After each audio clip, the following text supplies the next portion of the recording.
pense souvent qu'environnement et développement durable sont synonymes, que ce qui est bon pour l'environnement, c'est obligatoirement bon pour le développement durable. Or, le concept de développement durable, c'est autre chose en fin de compte.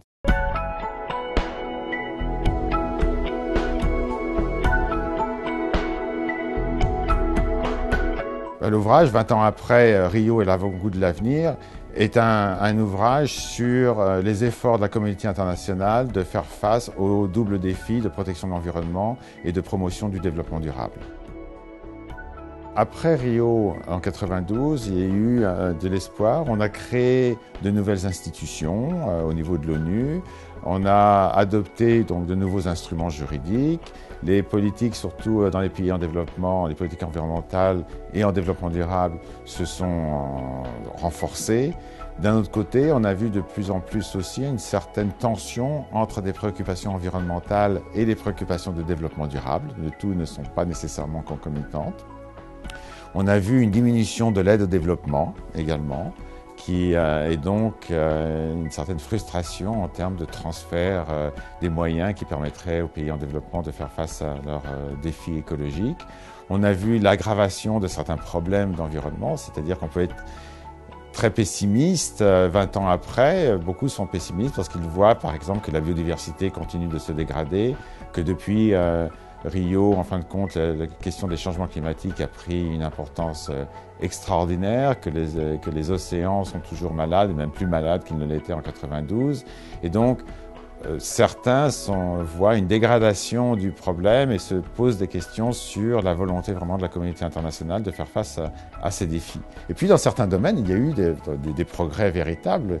Quand on se penche sur la question de l'appauvrissement de la couche d'ozone, par exemple, la communauté internationale a pris des engagements, les a mis en œuvre, les fait respecter grosso modo, et on peut espérer que ce problème soit résolu ou tout au moins géré, stabilisé d'ici quelques décennies, en fin de compte d'ici à 2040-2050.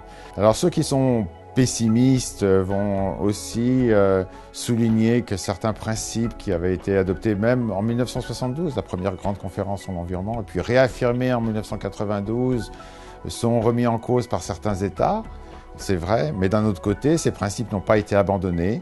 Et Rio+20, en fin de compte, sert là aussi à faire un bilan de ce qui a été fait depuis 20 ans, à intégrer différentes préoccupations nouvelles, telles que les changements climatiques, d'une façon beaucoup plus importante dans les politiques environnementales ou les politiques économiques des États. On pense souvent qu'environnement et développement durable sont synonymes, que ce qui est bon pour l'environnement, c'est obligatoirement bon pour le développement durable. Or, le concept de développement durable, c'est autre chose, en fin de compte. Il a trois dimensions qui peuvent se renforcer, mais qui peuvent être en opposition. Par exemple, on a vu une grande opposition en ce qui concerne la chasse à la baleine. Les Norvégiens disent on a un certain nombre de baleines, les baleines minks, et on pourrait très facilement chasser 500 baleines par an.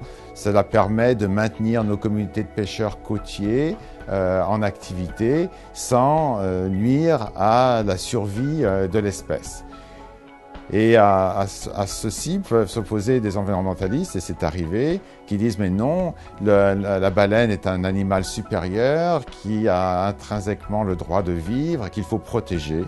Et donc on devrait interdire la chasse à la baleine, même si elle peut être chassée dans une perspective durable, disons. Et donc on voit que ce qui est bon pour l'environnement n'est pas nécessairement bon pour le développement durable, parce que le développement durable a deux autres dimensions également. Et le développement durable n'implique pas nécessairement que l'on garde l'environnement, le milieu naturel, en l'état.